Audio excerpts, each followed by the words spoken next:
Bapak Ibu tahu kenapa saya masih aman sampai hari ini? Tuhan kekang itu setan-setan, kalau tidak beta habis. Percaya deh. Pengkhotbah kayak saya ini kan hantam langsung di jantung darah Allah. Andai kata Allah tidak bela saya, sudah mati saya.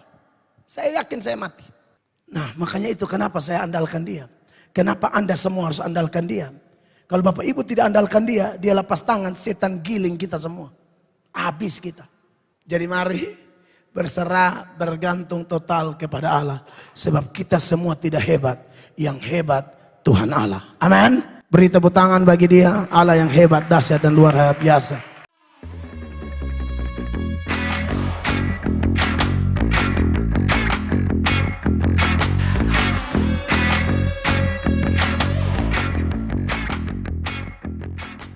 Baik, shalom.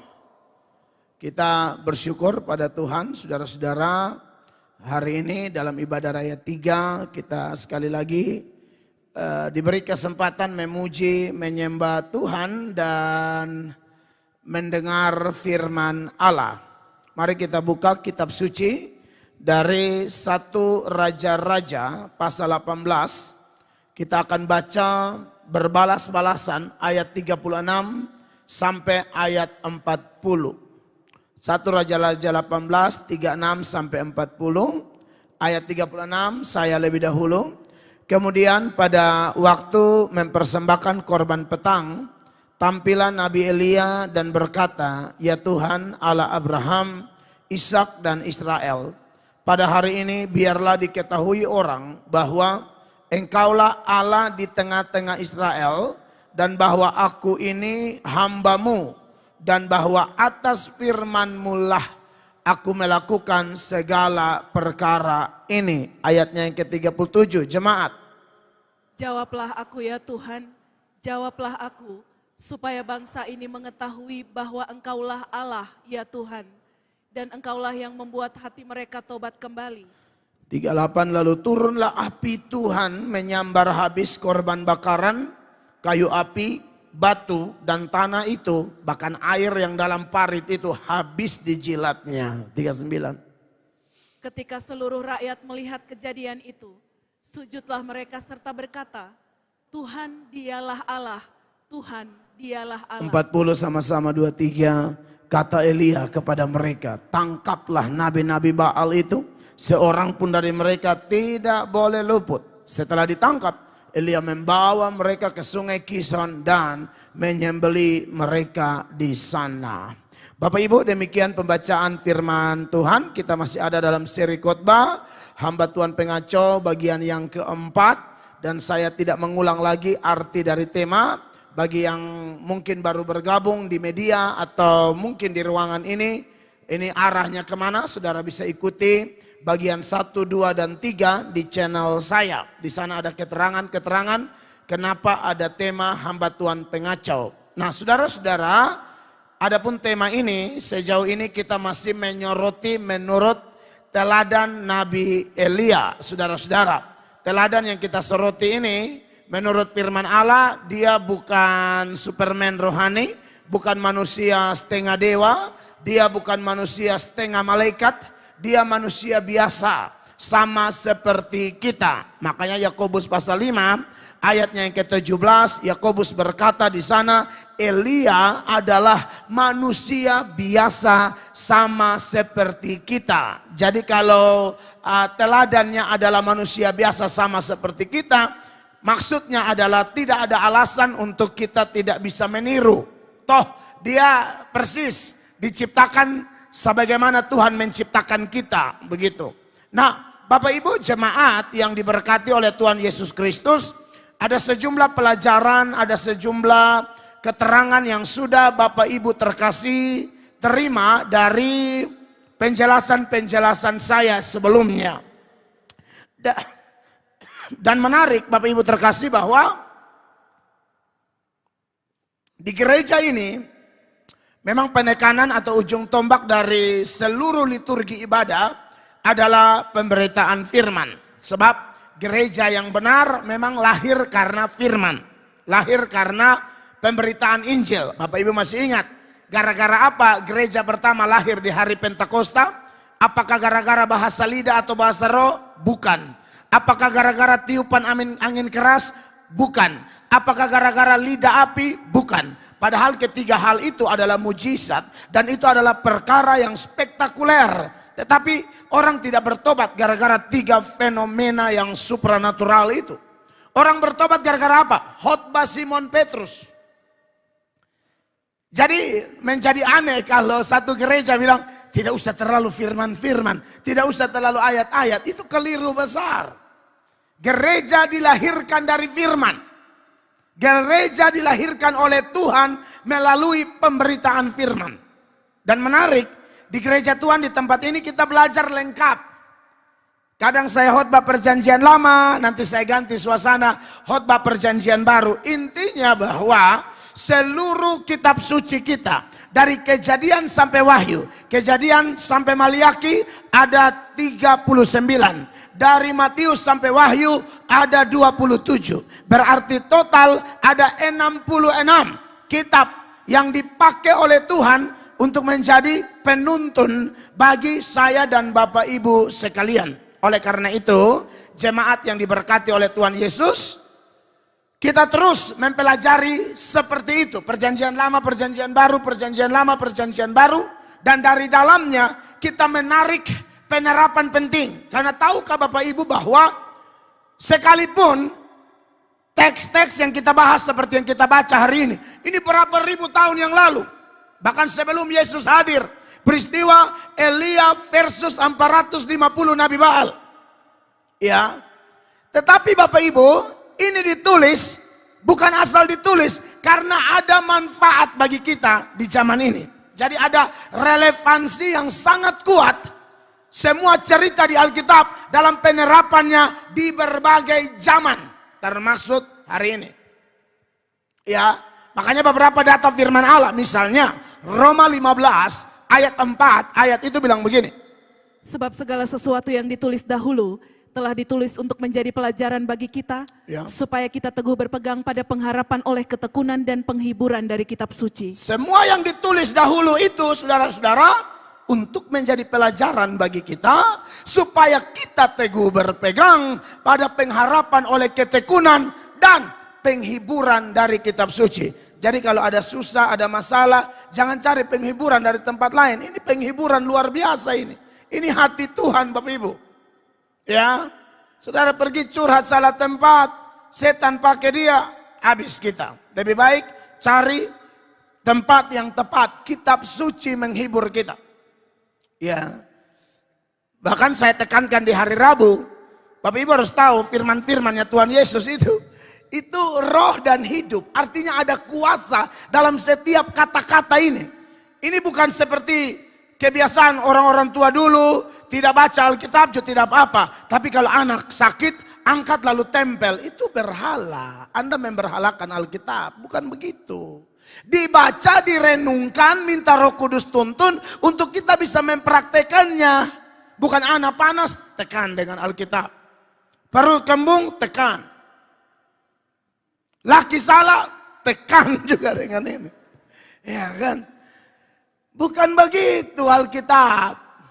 Alkitab itu dibaca dan direnungkan. Itu baru hidup. Yohanes 6 ayat 63. Tuhan Yesus bilang begini, seputaran perkataan-perkataannya, baik yang diilhamkan maupun yang dikatakan langsung oleh Tuhan Yesus. Ini ayat bilang begini. Rohlah yang memberi hidup.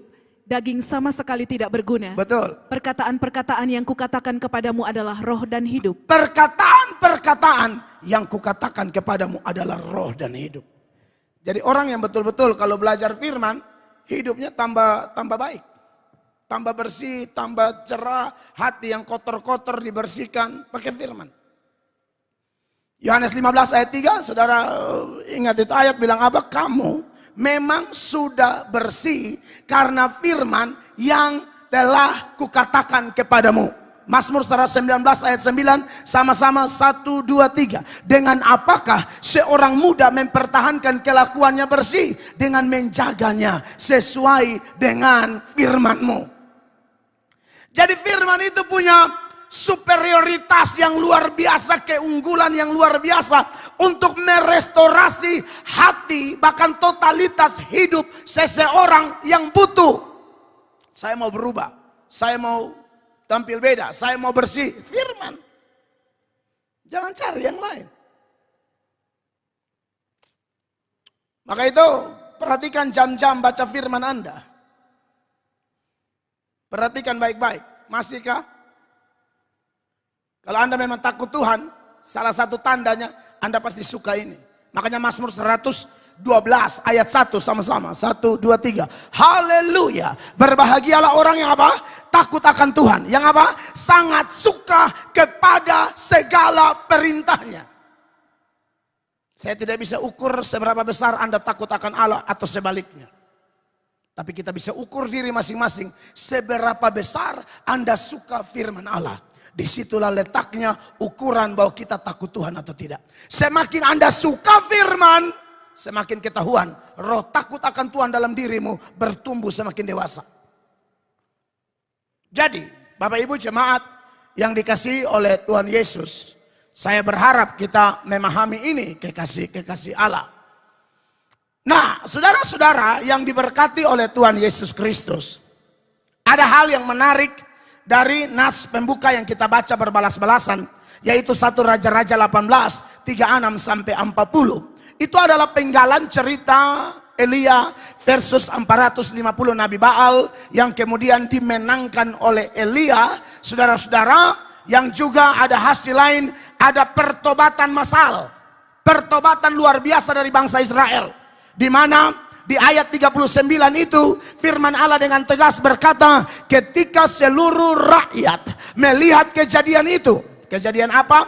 Api turun dari langit menjilat mezbah, air, batu, tanah, semua yang Elia bangun itu disapu bersih oleh api dari sorga. Air aja dijilat habis. Secara alamiah air itu kasih mati api. Tapi kalau sudah mujizat terbalik, air yang dijilat habis oleh api. Itu api Tuhan. Mereka tersungkur dan berseru. Dikatakan sujudlah mereka serta berkata, Yahweh dialah Elohim. Yahweh dialah Elohim. Tuhan dialah Allah. TUHN besar tuh bacanya Yahweh. Tetragrammaton YHWH. Kalau Allah Elohim. Bukan Baal yang Allah, tapi Yahweh itu Allah. Jadi saudara-saudara, menarik bahwa mujizat membawa pertobatan yang luar biasa. Maka dari itu, ada subtema yang saya soroti pada tema besar kita, hamba Tuhan pengacau bagian 4 ini. Subtemanya adalah Tuhan menginginkan pertobatan umatnya dan bukan kebinasaan mereka. Allah tidak pernah menginginkan kebinasaan siapapun. Allah mau pertobatan. Bahkan ketika ada ejekan-ejekan dari orang-orang dan berkata, mana Tuhanmu? Kapan dia datang? Selalu khotbah, Tuhan mau datang, Tuhan mau datang, Tuhan mau datang. Tapi Tuhan tidak datang-datang. Makanya Petrus dalam 2 Petrus pasalnya yang ketiga, mulai ayat 3, Petrus bilang begini, saudara-saudara. Yang terutama harus kamu ketahui ialah bahwa pada hari-hari zaman akhir akan tampil pengejek-pengejek dengan ejekan-ejekannya, yaitu orang-orang yang hidup menuruti hawa nafsunya. Iya, ini bukan menuruti Allah, menuruti hawa nafsu. Mereka ejek bilang apa? 4. Kata mereka, di manakah janji tentang kedatangannya itu? Sebab sejak bapak-bapak leluhur kita meninggal, segala sesuatu tetap seperti semula pada waktu dunia diciptakan. Iya, mana janji tentang kedatangannya itu? Nah inilah orang-orang kalau hidup tidak sesuai firman, beda ya sama sesuai firman. Kalau sesuai firman itu saudara-saudara, dia ngerti, dia semakin kenal Tuhan, semakin baca Alkitab, semakin dengar khotbah, iman bertumbuh, dia sudah tahu, oh Tuhan tuh punya waktu sendiri. Dan kalau Tuhan punya waktu, Tuhan punya planning, jauh lebih baik dari planning kita, jauh lebih baik dari rencana kita. Jadi tunggu saja. Termaksud ketika Tuhan bilang, aku mau datang, aku datang, itu ya urusan Allah. Di bagian lain Yesus berkata apa? Tentang hari dan saat itu tidak ada seorang pun yang tahu. Malaikat-malaikat tidak, anak tidak, cuma Bapa sendiri yang tahu. Lagian waktu kita sama waktu Tuhan beda. 1000 tahunnya saya dan saudara itu satu harinya Allah. Makanya untuk menjelaskan kepada penerima surat Petrus bagaimana cara memahami orang-orang yang dikuasai hawa nafsu ini atau mengkanter mereka, langsung Petrus beri keterangan di ayat 8 soal waktu Tuhan. Perhatikan.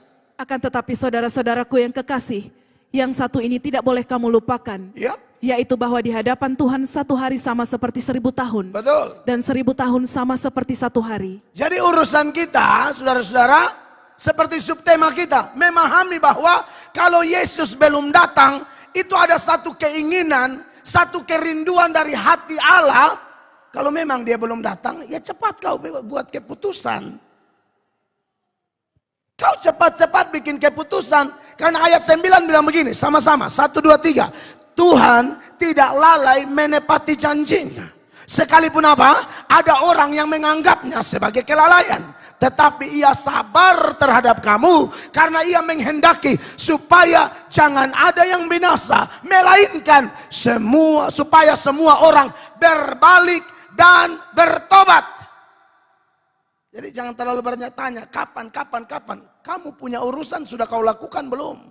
Sesuai hati Allah. Allah mau kamu bertobat, titik. Amin, Bapak Ibu terkasih. Nah, maka dari itu, dari tema besar kita menurut 1 Raja-Raja pasal 18 ayat 36 sampai 40 di bawah subtema Allah menghendaki pertobatan umatnya dan bukan kebinasaan mereka. Saya akan soroti 2 hal di hari perjamuan yang spesial ini. Yang pertama adalah, Bapak Ibu perhatikan. Ini catatan saya lupa nih. Saya main non catatan, saya punya handphone saya lupa. Tapi percaya Roh Kudus bantu. Hal yang pertama, dengar saudara-saudara, bahwa hati Tuhan berkaitan dengan pertobatan umatnya itu ditandai atau diwakili dari seruan hamba Tuhan yaitu Elia. 36 sampai 40 saya sudah katakan itu hanya penggalan dari seluruh cerita. Jadi sepanjang khotbah ini akan ada ayat-ayat lain yang saya soroti juga. Yang masih dalam perikop yang sama. Bapak Ibu tahu di ayatnya yang ke-19 Elia sempat berteriak, kumpulkan itu nabi-nabi Baal semua ya. Dan Asyera. Totalnya tuh 850. Saya berapa minggu nih omong 950. Padahal yang betul 850. Kok bisa 400 tambah 450? 950. Itu 100 dari mana? Tadi pagi ibadah satu ada tim pelayan dan Bapak. Sudah 2 minggu nih Bapak bilang 950. Yang betul 850. Ini jemaat baik. Amin. Jemaat tuh begitu. Harus percaya Tuhan. Tapi tahulah bahwa gembala Anda ini manusia biasa. Yang bisa slip of the tongue. Bisa salah ngomong. Keselip lidah. Lalu salah ingatan ya. Kidung Agung beta bilang keagungan misalnya. Padahal keagungan tanpa sewa tenda ya. Jemaat yang baik begitu, perhatikan. Saya ulang-ulang dikoreksi dan saya tidak malu, bahkan saya tidak marah. Saya menyadari keterbatasan saya. Sefasih lidahnya saya tapi tetap bisa salah. Salah ngomong bla bla. Jemaat yang masalah ini angka-angka, biasa salah tuh di angka-angka ya. Kalau doktrin Tuhan baik. Hampir tidak pernah salah. Tapi kalau sudah yang hal-hal yang ya bukan yang paling inti, itu biasanya saya salah. Angka dan lain sebagainya. Baca ayat 19. Sebab itu suruhlah mengumpulkan seluruh Israel ke Gunung Karmel. Juga nabi-nabi Baal yang 450 orang itu dan nabi-nabi Asyera yang 400 itu. Yang mendapat makan dari meja istana Isabel. Iya. Jadi total 850. Tapi akhirnya setelah Elia tantang begitu yang dikumpulkan kelihatannya cuma Nabi Baal ya. Makanya cuma 450. Kelihatannya nabi-nabi Baal diatur oleh Ahab. Nabi-nabi Asyera diatur oleh Isabel. Dan dari cerita Isabel Ahab, psikologi rumah tangga kelihatannya memang Ahab ini DKI. Sudah tahu DKI? Dibawa ke tiak istri. Ini laki-laki takut istri. Mana dengar di satu kerajaan? Rajanya tuh takut istri pada raja badan bagus. Dia bilang yang lain mau raksasa apa lawan musuh jago perang dia imbangi semua. Tapi kalau mai tua dada. Tapi dia dinasihati oleh pejabat-pejabat yang sama-sama takut istri semua juga. Ya, waduh kita nih bagaimana nih, kita harus buat sayembara, kumpulkan orang di kerajaan kita, cari siapa yang tidak takut istri, kita belajar dari dia. Apa rahasianya? Tidak takut istri. Maka dibuatlah sayembara, dibacakan siapa yang bisa kasih tahu rahasia bagaimana tidak takut istri, raja akan kasih hadiah. Terkumpullah 1000 laki-laki, ganas semua. Lalu yang baca sayembara bilang, yang tidak takut istri, tolong sebelah kanan saya. Salah, yang takut istri, sebelah kanan saya. Sudah tahu yang geser berapa? 999 orang. Sama takut semua, tinggal satu sah. Bareo kumis malele. Ini nih. Yang tidak takut istri, kiri, cuma dia sendiri. Raja panggil dia, tanya dia, kenapa dia ke kiri? Setelah diinterogasi tanya, itu apa yang membuat kamu tidak takut istri sehingga kamu ke kiri? Ini kumis malele bilang begini, tadi mai tua saya itu ada Pak. Saya mau ke kanan, dia bilang, lu mau ke kiri, kamu cabut kumis. Jadi ternyata ini juga takut juga. Kan dia mai tua bilang, lu barani ke kanan, behela kumis dan bibir-bibir. Kiri, maka dia ke kiri. 1000-nya semua takut istri. Istri-istri yang ada di ruangan ini dan yang kelak mau jadi istri, kau jangan bangga kalau suamimu takut engkau. Kau bawa sial dalam rumahmu. Dengar ini. Lu ketawa. Katong di posisi unggul guys. Hehehehe. Kau bawa sial. Dari mana kau bangga dengan bilang suami takut kamu? Efesus 5 ayat 22 secara eksplisit itu ayat bilang apa? Hai istri, tunduklah kepada suamimu seperti kepada Tuhan. Kau bangga lagi melawan ini firman, kau bangga tunduk. Istri sekarang bukan tunduk, tanduk. Tunduk itu Roh Kudus, tanduk roh karbomai. Karbobetina ya tepatnya. Jangan bangga kalau saudara baru bersaksi keliling. Saudara-saudara, saya mengucap syukur Tuhan kirim suami yang luar biasa.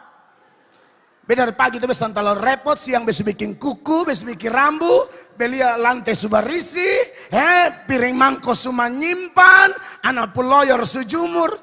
Dia bersaksi, dan tanya, siapa yang buat? Minggus. Maksudnya lakinya kan Minggus nih, contoh aja ya. Minggus.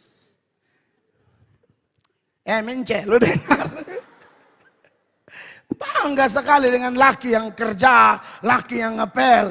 Kalau ada laki model begini sini, lu maju ke betampeleng selalu dulu. Kok bisa bodoh begitu?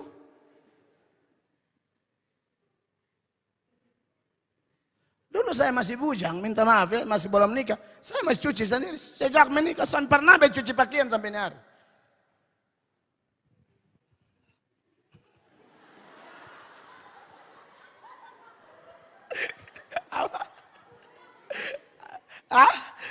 Pintar ya. Mesin cuci ya. Nah, saudara. Ibu Gembala masuk pas ya. Jadi Bapak Ibu terkasih, kelihatannya Ahab memang takut Isabel sehingga yang kumpul cuma 450 Nabi Baal. Kelihatan di ayat 20 dari 1 Raja-Raja 18, perhatikan. 1 Raja-Raja 18 ayat 20.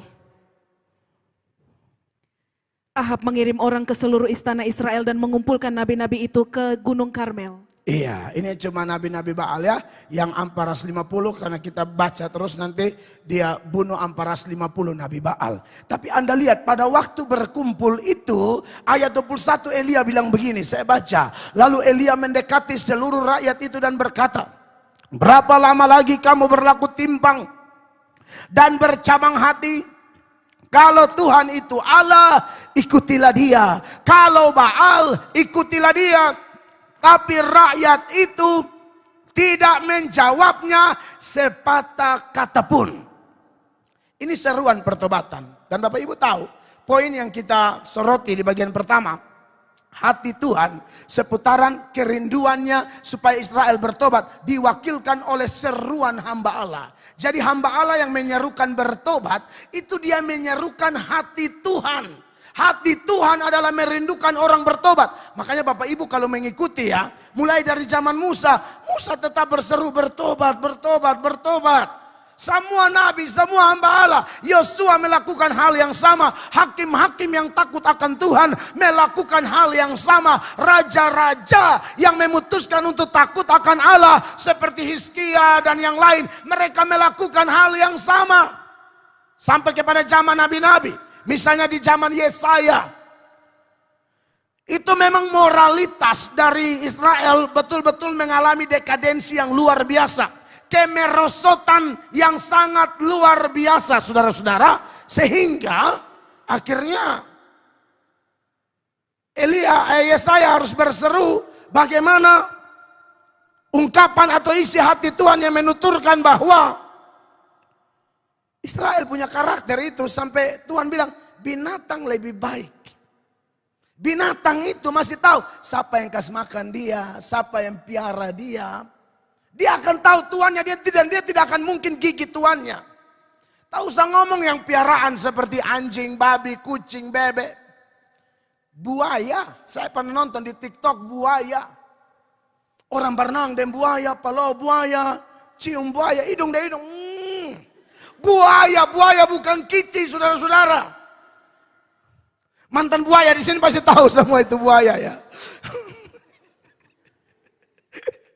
Ini buaya bukan kici. Saudara, ada bule gagah, nyong gagah satu. Advance, krokodil. Wih, beta bilang ini orang. Makanya dia ada omong begitu ya, beta kan tidak tahu bahasa Inggris. Pokoknya krokodil. Right? Aduh, mesra banget sama buaya. Cium-cium, peluk. Buaya berenang di mana dia ikut. Karena dia piara buaya itu. Itu dia sudah kasih makan kenyang, baru dia berenang. Jangan lapar-lapar, krokodil, habis. Saya lihat orang yang pawang ular satu rumah. Tidur di sofa, satu naik kofeo, si kuning, wah si kuning, ular kuning. Enak sama si kuning. Kalau ini si coklat. Saudara, tapi binatang tuh begitu. Saya pernah lihat orang piara singa. Dia ingat tuannya. Israel tidak. Makanya dalam Yesaya pasal 1 mulai ayat 2. Tuhan curahkan isi hati Tuhan. Dan dikatakan demikian di dalam firman Tuhan tersebut. Dengarlah hai langit dan perhatikanlah hai bumi. Ya. Sebab Tuhan berfirman. Aku membesarkan anak-anak dan mengasuhnya, tetapi mereka memberontak terhadap aku. 3. Lembu mengenal pemiliknya, tetapi Israel tidak. Anda lihat. Keledai mengenal palungan yang disediakan tuannya, tetapi umatku tidak memahaminya. Palungan itu tempat makan binatang. Dia tahu, keledai tahu palungan. Ini Tuhanku sudah siap. Bahkan ada anjing itu yang terlalu pintar. Mau makan saja tunggu. Panggil nama satu-satu. Nama anjing baru dia muncul. Tak, semua berjalan. Let's pray. Semua pray. Amen. Baru makan. Bapak-bapak sekarang tidak pray, tidak amen. Makan.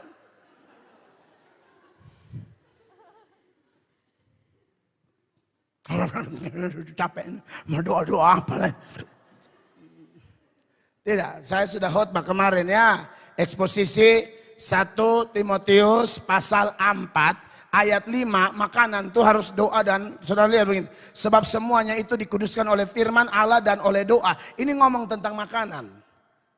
Jadi doa waktu makan itu penting banget saudara-saudara. Ini bukan omong ajaran bodoh-bodoh, itu ada di Alkitab semua. Jadi jangan main fafak sate anjing sekarang. Sudah doa bermakan. Amin. Su angkat kaki leson doa le. Tangan satu di meja.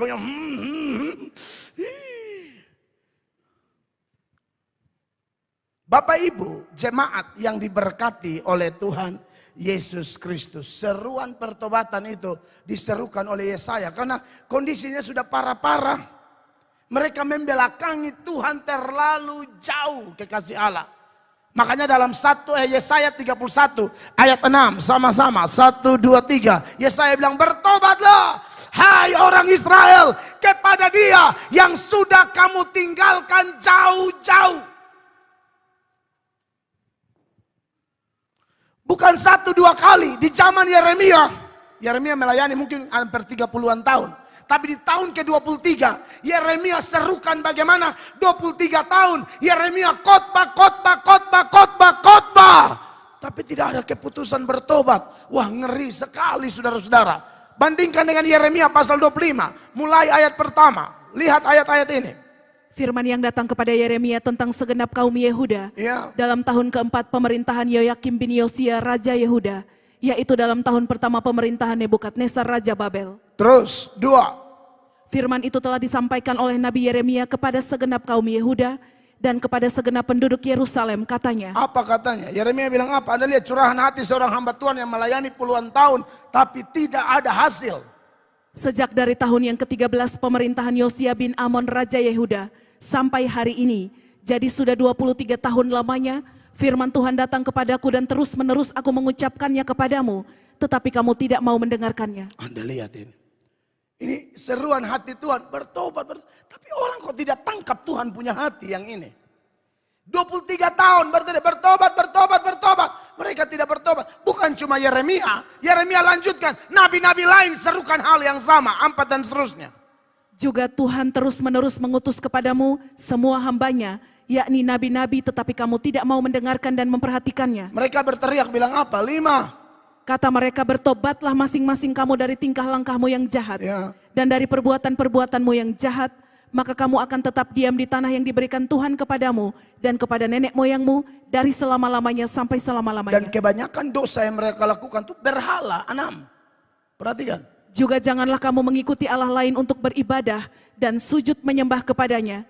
Janganlah kamu menimbulkan sakit hatiku dengan buatan tanganmu, supaya jangan aku mendatangkan malapetaka kepadamu. Dan seterusnya. Jadi Bapak Ibu, jemaat yang dikasihi oleh Tuhan Yesus. Maka Tuhan tuh bilang ayo bertobat. Karena Tuhan tidak mau orang fasik mati dalam kefasikannya. Tuhan mau orang fasik itu berbalik dan bertobat. Itu hati Tuhan, saudara-saudara. Tolong jemaat tangkap hati Tuhan yang saya bicara ini. Saya melakukan hal yang sama seperti yang Elia, Yeremia, Yesaya, Yehezkiel katakan bahwa harus bertobat. Ini yang Tuhan mau.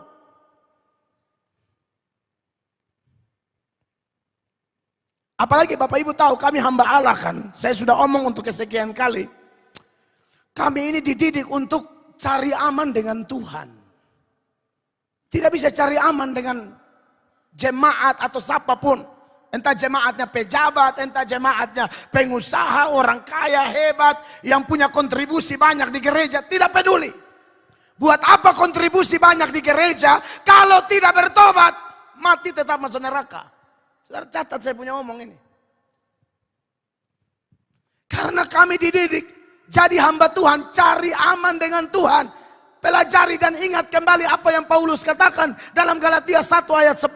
Dengan tegas dikatakan dalam ayat ini. Jadi bagaimana sekarang? Adakah ku cari kesukaan manusia atau kesukaan Allah? Adakah ku coba berkenan kepada manusia? Sekiranya aku masih mau mencoba berkenan kepada manusia, maka aku bukanlah hamba Kristus. Saya takut sekali. Tuhan omong bilang, kau ini pendeta percuma. Habiskan kau jadi pendeta khotbah, tapi tidak serukan hatiku. Khotbah hanya bahas perpuluhan, khotbah hanya bahas materi, khotbah hanya bahas seperti motivator dunia bicara bagaimana sukses, bagaimana begini begitu, tanpa menantang sesuai hati Allah. Serukan dong, suruh mereka bertobat. Kau tidak omong, kau bukan hamba Kristus. Kan Bapak Ibu sudah tahu, saya ini tidak butuh pujian siapapun. Saya butuh penghormatan dari sorga. Dan itu memang dijaminkan di dalam kitab suci. Sudah saya bukakan berkali-kali.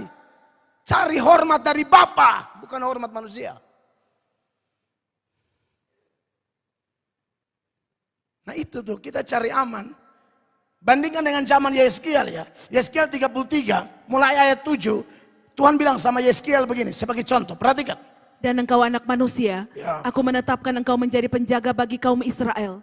Bila mana engkau mendengar sesuatu firman daripadaku, peringatkanlah mereka demi namaku. Harus, kau belajar firman. Saya sekolah teologi ya. SH, sarjana hukum. Sarjana urusan hukum. SP, sarjana pertanian, urusan pertanian. SOS, sarjana apa? Sosial. Dan SS yang lain. STH, itu sarjana teologi ya. Sarjana ketuhanan. Sarjana yang harus omong Tuhan. Tak usah lagi saya bahas olahraga di sini. Itu urusan dispora. Dinas pemuda. Iya, kenapa? Sekarang gereja kan sudah kurang beritakan Injil. Bahaslah Kupang Green and Clean. Lu sudah tidak percaya dinas kebersihan kah? Mereka dipakai Allah untuk itu.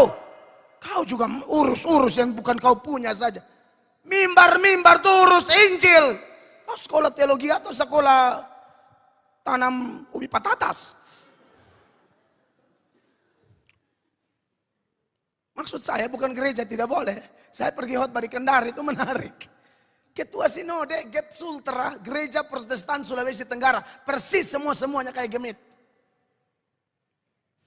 Sorry, saya kutip apa yang beliau omong. Kita butuh pendeta berskala nasional seperti pendeta Mel Atok. Untuk bahas firman karena iman kita harus bertumbuh.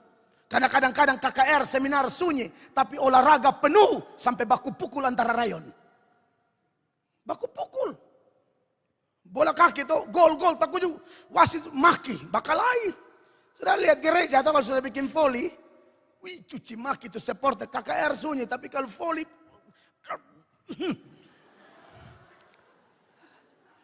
kenapa jadi gereja sabotase talenta orang lain?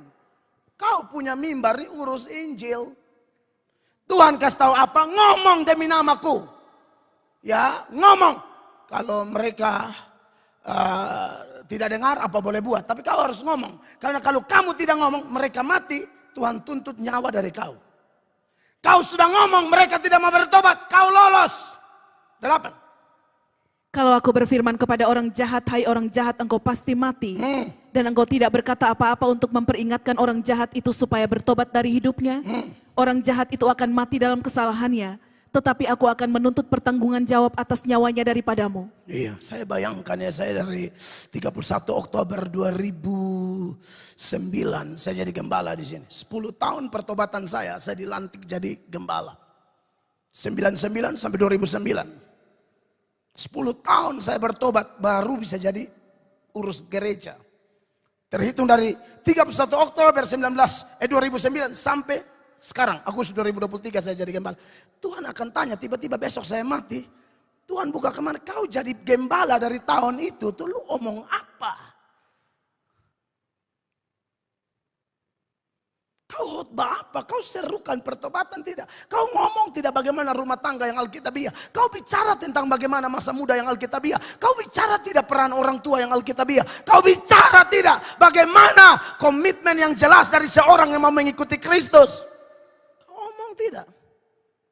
Itu Tuhan akan tuntut. Makanya Tuhan bilang, saya tuntut nyawa mereka dari kau. Tapi kalau kau sudah omong, mereka kepala batu. 9. Tetapi jikalau engkau memperingatkan orang jahat itu supaya ia bertobat dari hidupnya. Tetapi ia tidak mau bertobat, ia akan mati dalam kesalahannya, tetapi engkau telah menyelamatkan nyawamu. Ia mati dalam kesalahannya, tapi engkau selamatkan nyawamu. Pokoknya intinya, hamba Tuhan begitu. Tetapi kalau kita kembali ke hati Tuhan, yang Allah rindukan sampai suruh bilang, pokoknya lu omong, harus omong ya, jangan sampai tidak omong ya.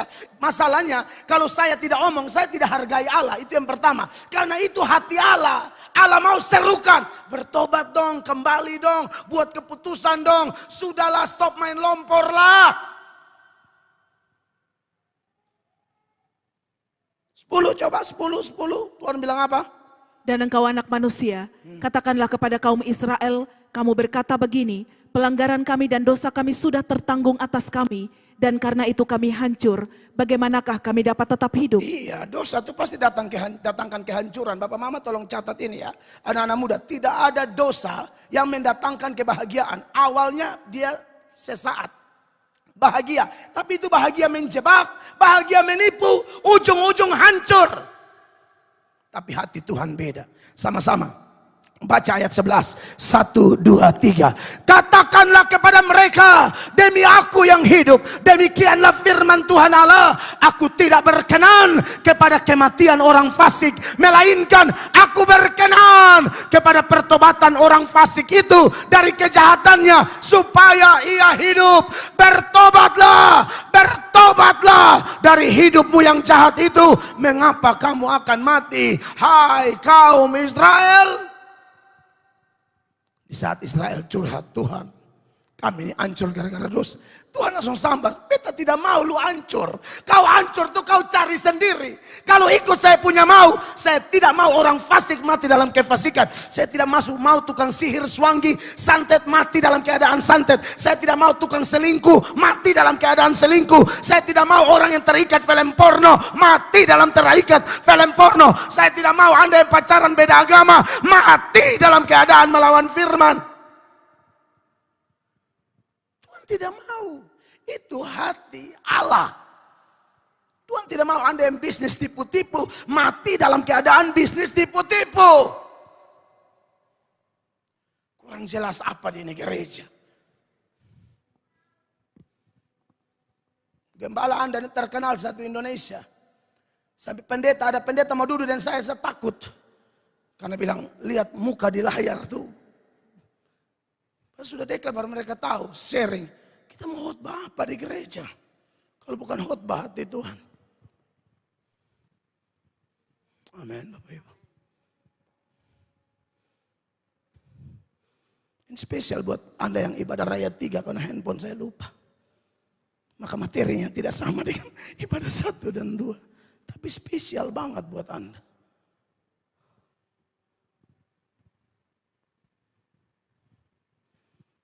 Tuhan mau kita bertobat. Amin Bapak Ibu.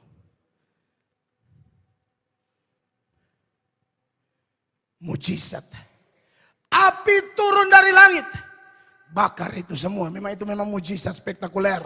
Ya, coba baca dulu dari ayatnya yang ke 38 dari 1 Raja-Raja 18. Lalu turunlah api Tuhan menyambar habis korban bakaran. Wow. Kayu api, batu dan tanah itu.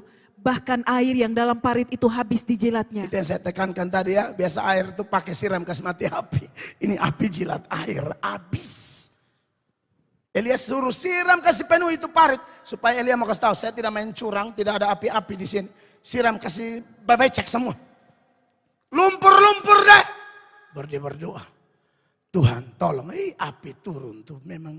Dan gara-gara mujizat ini. Pertobatan massal terjadi di ayat 39 tadi. Ketika seluruh rakyat melihat kejadian itu, sujudlah mereka serta berkata, Tuhan dialah Allah, Tuhan dialah Allah. Karena sebelumnya Tuhan sudah tanya mereka melalui Elia di ayat 21. Elia bilang apa di ayat 21? Lalu Elia berkata kepada seluruh rakyat itu dan berkata, berapa lama lagi? Bukankah pertanyaan ini sering kita tanyakan Bapak Ibu? Waktu kapan? Kita sakit tapi belum sembuh. Sudah nikah tapi belum dapat anak. Apalagi? Proyek kok gagal terus. Berapa lama Tuhan hamba harus menunggu? Kenapa berapa lama Tuhan sudah doa puasa, sudah pelayanan. Sudah bantu ini, bantu itu di gereja. Kenapa begini terus? Tanya terus. Berapa lama? Berapa lama? Sekarang Tuhan yang tanya balik. Berapa lama kau mau hidup kurang ajar? Berapa lama kau mau kompromi dosa? Berapa lama kamu mau main-main lumpur? Stop! Anak Tuhan yang baik. Ketika Allah tanya, berapa lama? Jawab bilang begini, sekarang saya stop Bapak. Saya mau ikut Bapak.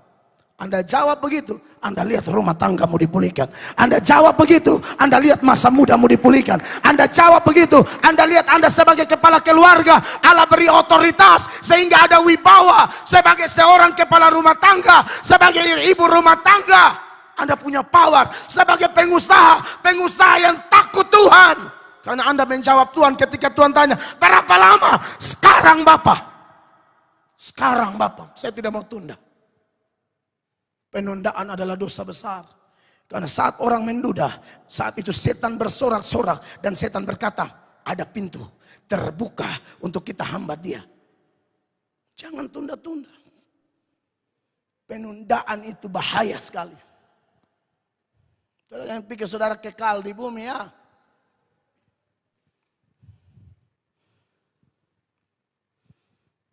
Kadang-kadang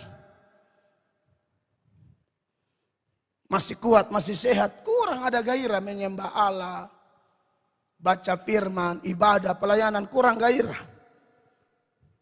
Tapi nanti ketika selang infus sudah keliling seluruh badan, tusuk sana, tusuk sini, sampai sudah bilang, Bapak bu urat susah ketemu. Tusuk, darah, tidak ketemu urat. Tangan kanan bangkat, tusuk di kaki tidak ketemu. Bapak ini ada urat atau tidak? Saya bilang, tidak, kami keluarga semua tidak ada urat. Karena urat malu kami putus. Selama ini kami memang tidak tahu malu. Kami sudah tidak ada urat lagi.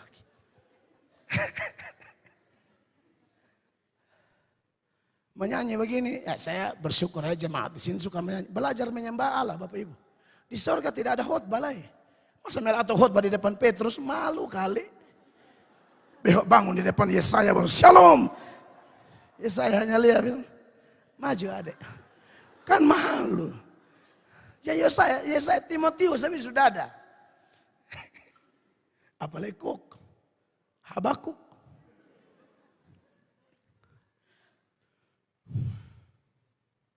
Masih sehat, tidak maksimal. Mulut kurang terbuka memuji Allah. Menyanyi juga atur mulut. Bangkit. Gini. Atur mulut bikin apa puji Allah. Bangkit, amin. Bangkit. Dia jadinya tuh kurang maksimal. Ku sembah kau Tuhan. Buat apa? Tak usah tekan. Sembah kau. Maksudnya Tuhan tuh mau suara puji-pujian. Biar segala yang bernafas memuji Mbak acting, mbak atur mulu ke. Takutnya saudara salang infus supaya baru buka lagu. Tadi malam behot pada satu acara ulang tahun beta bilang, wih lampu disco setagantong. Pantas saudara menyanyi sekurang semangat. Kan di otak ini lagu-lagu yang di TikTok. Gento. Yang apa. Mau dance begitu. Nah, nanti lu kira kalau salang info udah ganteng putar gento. Sande mungkin gento. Allah kuasa. Iya toh? Saudara yang masih isap rokok dong kan saya suruh berhenti sebelum tumor kan. Papa saya mati tumor. Batang paru-paru. Kakak saya di atas saya tuh karena awasi beliau mungkin terus-terus akhirnya beliau berhenti. Kakak saya yang Beni itu. Karena kita dua berjaga dan paling banyak beliau memang yang jaga bapak saya. Mungkin saya rasa beliau lihat. Karena dokter jelaskan beliau dengar semua. Ini hitam semua ancor ini batang paru-paru tumor. Kok gudang garam merah tuh lu pikir baik. Itu setan bilang, setan dia juga setan. Wih kalau ini bisa neraka. Setan bilang kau sempurna, masih apa makal boy. Bapak tuh kretek. Ekor merah. Bentul biru. Pokoknya rokok yang tidak lah pokoknya. Tumor tahu batang paru-paru. Mendingan kalau batang paru-paru. Kalau yang ke di iklan leher lubang. Pernah lihat di pung iklan?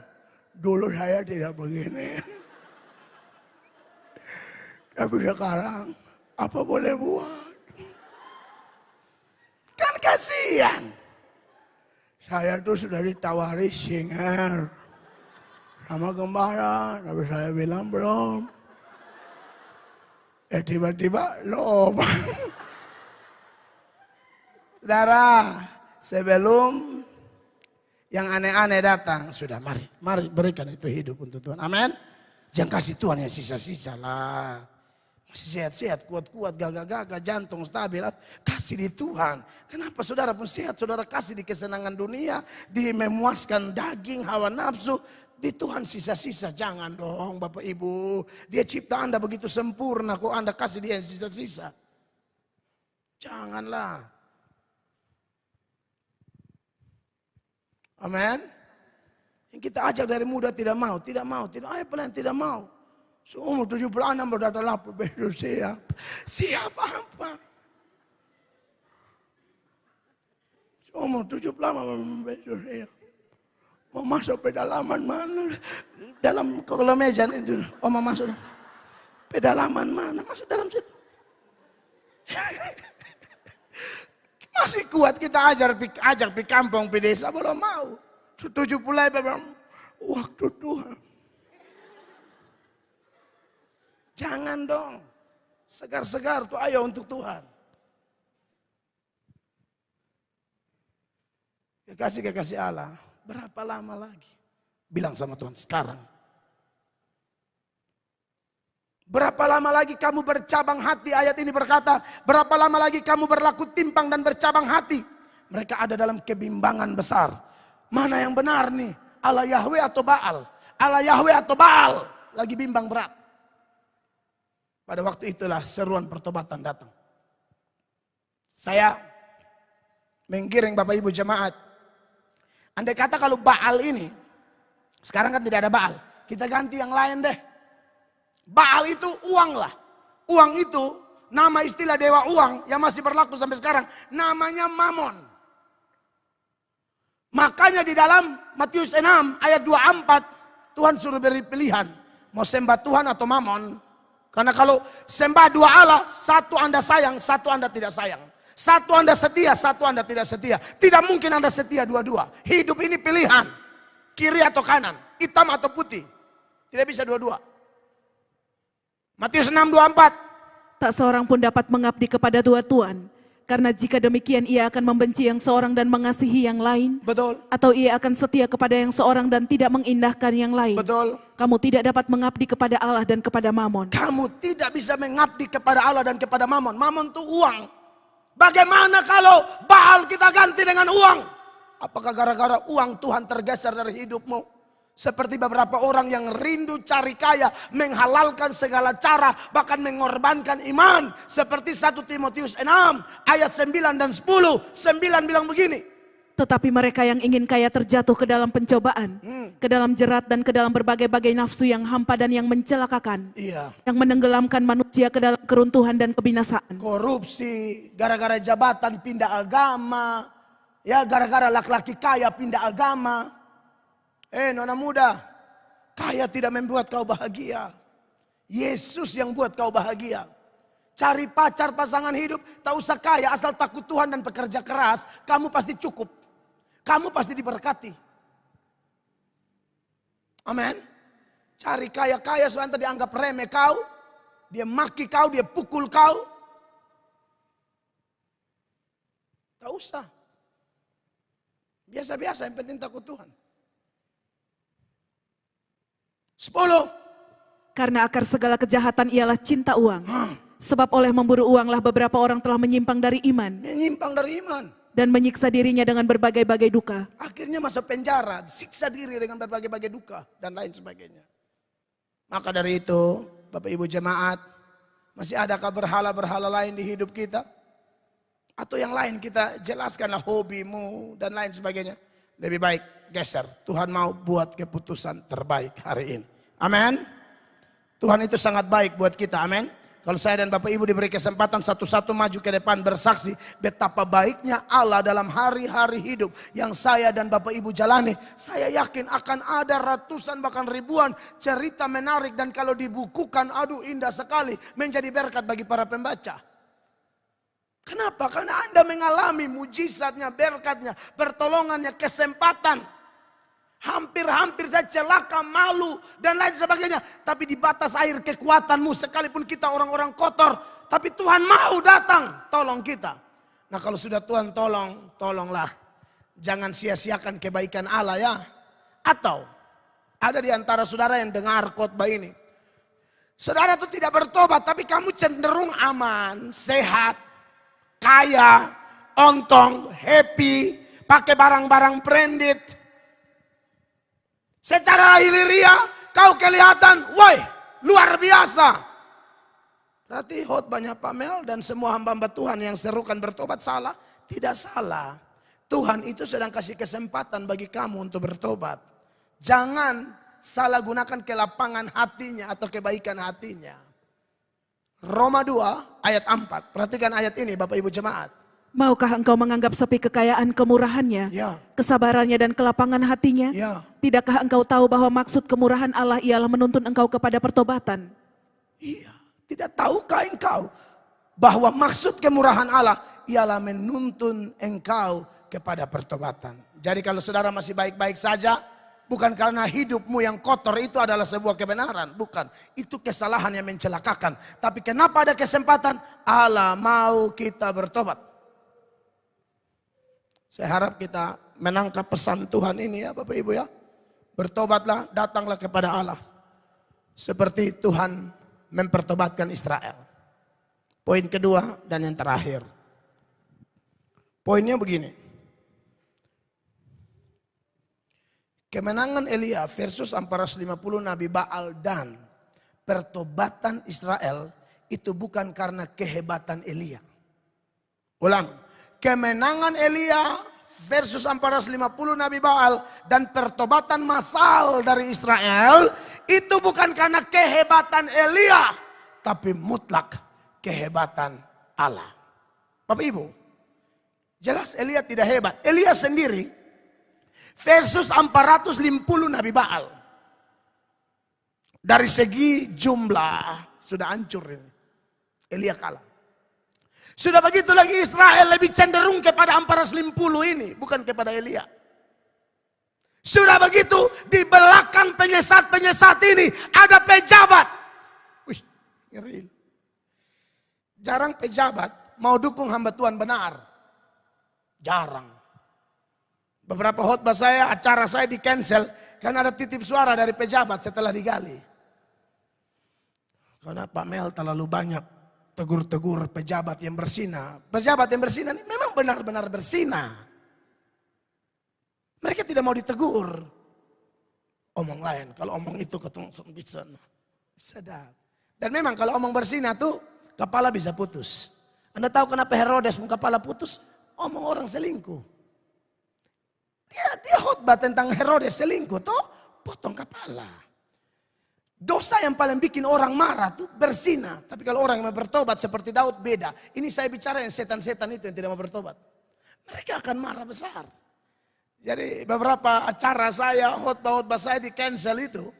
Karena ada pesan dari pezina-pezina yang sedang menduduki jabatan tertentu. Oknum-oknum pejabat setan. Mereka tidak bisa bilang pejabat dari Tuhan. Ini setan semua. Bahkan kalau dong ada juga pasti omong setan.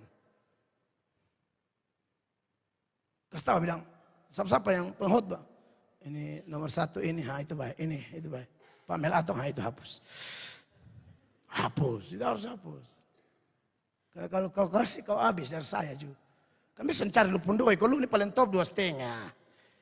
Karena 2,5 sebelum Tuhan Allah, kaya raya lu. Kaliru beta dan 2,5. 2,5 juta. Caca. Lupa penyembah Allah yang mana. Ini gereja bangun dan doi berapanya. Star dan berapa? 1 juta lebih. Gereja miliar sudah berdiri. Tuhanmu dan Tuhanku Allah yang hebat. Takwa apa? Coba ini gereja berdiri pengusaha siapa ada Po Azat M di sini. Tidak ada. Ini kita orang susah semua yang berharap kepada Allah. Makanya Tuhan curahkan berkatnya dengan cara yang banyak. Kenapa khawatir? Masa dia cipta perusahaan cipta motor langsung siap bensin karena Allah ciptain tubuh hidup dia siap makan minum mungkin. Amin Bapak Ibu.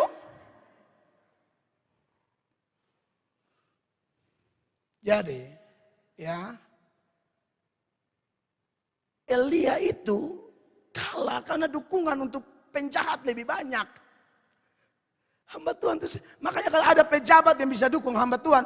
Oh ini pejabat berdoa mati lama. Jangan terlalu cepat juga. Ini perlu, negeri ini perlu pejabat begini. Bapak Ibu yang calon dewan di ini ruangan.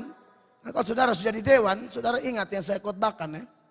Saudara harus jadi berkat di sana. Jangan bikin aneh-aneh.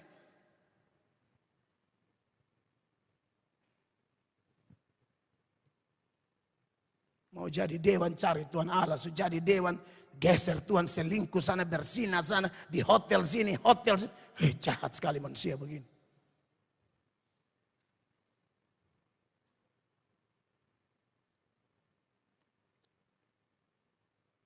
Lalu Elia itu ejek mereka, Elia itu olok mereka, itu masalah. Wih, olok setan bu Allah Ta'ala, ini setan tambah marah. Oh, saya kasih tahu. Anda lihat di ayat 27 dari 1 Raja-Raja 18. Pada waktu tengah hari Elia mulai mengejek mereka katanya, panggillah lebih keras lagi, bukankah dia Allah? Mungkin ia merenung, mungkin ada urusannya, mungkin ia bepergian, barangkali ia tidur dan belum terjaga. Ini ejekan, tidak semua ejekan itu salah. Ini ejekan yang sesuai firman Allah. Karena ejekan apa? Ejek kepada berhala yang sebenarnya setan-setan yang menyakiti Tuhan. Boleh diejek. Tidak semua senda gurau itu salah. Tidak semua lelucon itu salah. Sepanjang tidak menyalahi firman. Atau melanggar hukum seperti yang ada di negara kita. Itu aman. Ya, kita jangan terlalu kaku-kaku juga. Elia ejek tuh. Panggil dulu. Kira-kira kalau bahasa Kupang, karena mereka sudah berteriak. Dari pagi sampai sore, panggil. Tahu doa orang kafir tuh. Mereka mengulang kata-kata yang sama. Itu yang dia pun nama doa bertele-tele. Dikira omong itu ulang-ulang. Misalnya doa Bapa kami diulang. Tidak ada doa begitu. Tuhan mau doa apa sah bebas dari ke hatimu. Amin. Menangis dan Tuhan omong apa saja boleh. Kecuali dorongan hati yang kuat. Anda doa ulang seperti Yesus doa di Getsemani itu doa yang sama. Tapi itu beda kasus. Bukan seperti yang dipahami oleh para orang kafir ini. Kalau saudara baca. Mereka ulang-ulang itu kata-kata. Ulang. Pikir ada kuasa. Tidak ada. Makanya Elia bilang. Panggil lebih keras. Tambah lagi. Kalau Elia ada zaman sekarang. Kalau bisa pakai toa. Bisa aja. Panggil baterai. Pegar gantang. Tambah. Coba. Kau bilang dia Allah. Coba bateriak lagi. Mungkin dia ada duduk merenung. Ini ejekan semua. Atau mungkin dia ada kumpul keluarga, urusannya ada di sini. Atau mungkin dia ada shopping. Atau mungkin dia tidur. Ini ejekan semua. Makanya kadang-kadang di khotbah di markas-markas Swangi, saya ejek. Percaya sihir setan omong kos, saya antam. Saya ingat Elia soalnya. Itu boleh. Nah saudara, percaya atau tidak? Ejek-ejek setan begini, ini bahaya. Setan bisa marah saudara-saudara. Bapak Ibu tahu berhala? Sebenarnya di dunia ini tidak ada berhala sebenarnya, tidak ada berhala. Tidak ada berhala, sebenarnya tidak ada. Lalu berhala itu apa? Mau sembah berhala apa di sini? Katakanlah inilah. Ya. Ini saya jadikan berhala. Ini benda mati. Bunga hidup kah? Ya sudah kita ganti yang mati. Sembah botol. Dia bernama Dewa Kepala Biru. Cocok ya. Ini tidak ada kuasa apa-apa. Dipindah-pindah omong tidak bisa. Semua tidak bisa. Tapi saya memutuskan untuk menyembah dia. Bapak Ibu tahu? Waktu saya memutuskan itu. Setan akan masuk di sini. Jadi berhala itu sebenarnya tidak ada. Tapi karena ada orang yang menjadikan sesuatu berhala. Entah patung, entah apa. Pokoknya dia melanggar hukum kedua dari 10 hukum Allah. Yang tercatat di dalam Keluaran pasal 20 mulai ayat 4. Silakan. Jangan membuat bagimu patung yang menyerupai apapun yang ada di langit di atas, atau yang ada di bumi di bawah, atau yang ada di dalam air di bawah bumi. 5. Jangan sujud menyembah kepadanya atau beribadah kepadanya. Sebab aku Tuhan Allahmu adalah Allah yang cemburu, yang membalaskan kesalahan bapa kepada anak-anaknya, kepada keturunan yang ketiga dan keempat dari orang-orang yang membenci aku. Sampai di sini Bapak Ibu ya, dengar. Tuhan yang sudah bilang ini hukum kedua dari 10 hukum Allah. Buat patung untuk seni aman. Buat patung hanya untuk aksesoris aman, tidak apa-apa. Ya, saudara mau buat patung siapa saja. Mau patung Om Boy, patung Adi Pale, silakan. Jangan sembah. Benar. Tidak ada masalah dengan patung. Mau patung kuda, patung buaya, kan seni. Seni itu juga talenta. Orang tidak semua orang bisa bikin patung sampai sebagus itu. Sampai persis, ukir dari kayu, batu. Tidak semua orang, itu talenta. Tapi jangan untuk disembah. Kalau Tuhan buat patung tertentu. Seperti yang kasusnya ular tembaga. Yang Musa, ini ayatnya tidak ada. Handphone saya lupa itu ayat. Itu dia nama Nehustan. Itu akhirnya disembah. Coba cari cek Nehustan cepat. Di mana tuh? Itu patung ular tembaga dibuat tuh bukan untuk disembah, hanya sebagai cara Tuhan. Hanya pada waktu itu saja, waktu mereka kena gigit ular, jadi solusi. Dan itu ada maksud, ada menjadi tupos penggambaran bagi kehadiran Kristus nanti. Makanya di dalam Bilangan pasal 21 ayat 7 dia bilang begini. Kemudian datanglah bangsa itu mendapatkan Musa dan berkata, kami telah berdosa sebab kami berkata-kata melawan Tuhan dan engkau. Berdoalah kepada Tuhan supaya dijauhkannya ular-ular ini daripada kami. Lalu Musa berdoa untuk bangsa itu. Setelah itu Tuhan bilang apa? Waktu Musa berdoa 8 dan seterusnya. Maka berfirmanlah Tuhan kepada Musa, buatlah ular tedung dan taruhlah itu kepada sebuah tiang. Ya. Maka setiap orang yang terpagut jika ia melihatnya akan tetap hidup. Ini patung ular tembaga. Dan akhirnya orang melihat dia hidup. Dan ini adalah penggambaran dari kehadiran Kristus. Di Yohanes 3 ayat 14. Perhatikan. Dan sama seperti Musa meninggikan ular di padang gurun, demikian juga anak manusia harus ditinggikan. Tapi nanti Nehustan di 1 Raja-Raja berapa Kak Anita? 2 Raja-Raja 18 ayat 4. Akhirnya ini disembah oleh Israel. Ini salah. Buat patung bukan maksud disembah. Disembah tetap salah. Perhatikan. Dialah yang menjauhkan bukit-bukit pengorbanan dan yang meremukkan tugu-tugu berhala. Dan yang menebang tiang-tiang berhala. Dan yang menghancurkan ular tembaga yang dibuat Musa. Sebab sampai pada masa itu orang Israel memang masih membakar korban bagi ular itu yang namanya disebut Nehustan. Nah, saya lihat banyak yang tidak mengerti firman. Omong dia pun sendok patah. Padahal kita ini jelaskan selalu data. Khotbah itu khotbah hati Tuhan dan itu ada di firman. Jadi berhala itu kenapa berbahaya? Sekalipun dia tidak bisa bikin apa-apa, tapi saya katakan tadi, kalau sudah jadi berhala, roh jahat masuk. Apalagi kita mau perjamuan, Tuhan tidak mau kita minum dari cawan roh Tuhan dan dari cawan berhala-berhala. Tidak boleh. Tidak boleh ada Allah lain. 1 Korintus 10, 19. Sudah lihat ngomong ayat ini. Apakah yang kumaksudkan dengan perkataan itu? Bahwa persembahan berhala adalah sesuatu atau bahwa berhala adalah sesuatu? Terus? Bukan. Apa yang kumaksudkan ialah bahwa persembahan mereka adalah persembahan kepada roh-roh jahat, bukan kepada Allah. Dan aku tidak mau bahwa kamu bersekutu dengan roh-roh jahat. Iya, jadi di balik berhala itu sekalipun hanya benda-benda, patung kayu, kuburan. Tapi waktu Anda soya di situ, sujud di situ, setan pakai itu tempat. Itulah berhala. Makanya Tuhan tidak mau saudara bersekutu dengan roh jahat. Bersekutulah dengan Roh Kudus. Amin Bapak Ibu. Makanya kenapa Tuhan bilang, sembah aku dalam roh dan kebenaran. Jadi kesimpulannya begini. Elia sudah ejek ini setan-setan punya cara. Itu bayangkan saudara. Roh jahat itu kan ada. Tapi kenapa kok roh jahat waktu itu kalah? Nabi-nabi Baal kalah dari Elia. Apakah Elia hebat? Tidak. Untuk urusan menurunkan api dari langit. Bukan cuma Tuhan. Setan juga bisa. Saudara mau lihat? Nabi palsu, setan turunkan api dari langit. Mana ayatnya? Buka Wahyu pasal 13 ayat 13-14. 13 saja deh. 13 bilang apa? Dan ia mengadakan tanda-tanda yang dahsyat. Bahkan ia menurunkan api dari langit ke bumi di depan mata semua orang. Ini nabi palsu.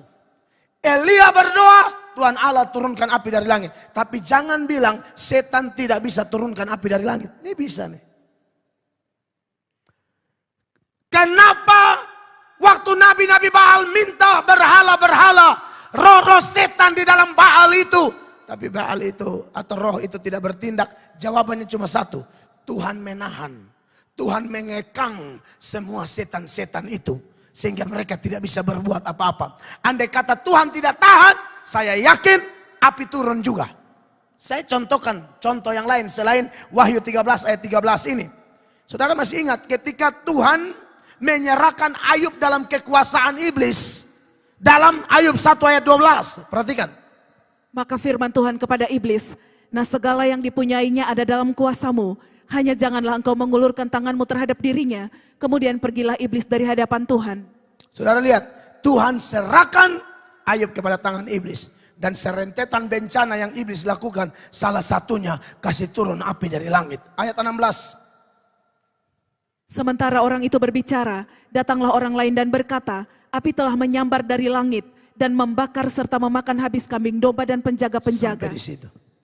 Artinya sebenarnya kalau Tuhan tidak kekang, itu Baal-Baal punya setan pasti kasih turun api.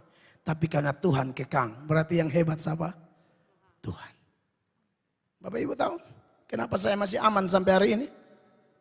Tuhan kekang itu setan-setan, kalau tidak beta habis. Percaya deh. Pengkhotbah kayak saya ini kan hantam langsung di jantung berhala. Andai kata Allah tidak bela saya, sudah mati saya. Saya yakin saya mati. Nah makanya itu kenapa saya andalkan dia. Kenapa Anda semua harus andalkan dia. Kalau Bapak Ibu tidak andalkan dia, dia lepas tangan, setan giling kita semua. Habis kita. Jadi mari berserah, bergantung total kepada Allah. Sebab kita semua tidak hebat. Yang hebat Tuhan Allah. Amin. Beri tepuk tangan bagi dia. Allah yang hebat, dahsyat dan luar biasa. Dalam hal apa saja, ingat Tuhan hebat, bukan kita. Pelayanan ini berkembang, Tuhan hebat, bukan saya dan tim. Tuhan hebat. Kiranya khotbah ini memberkati kita masuk dalam perjamuan. Beri tepuk tangan yang meriah bagi Tuhan Yesus.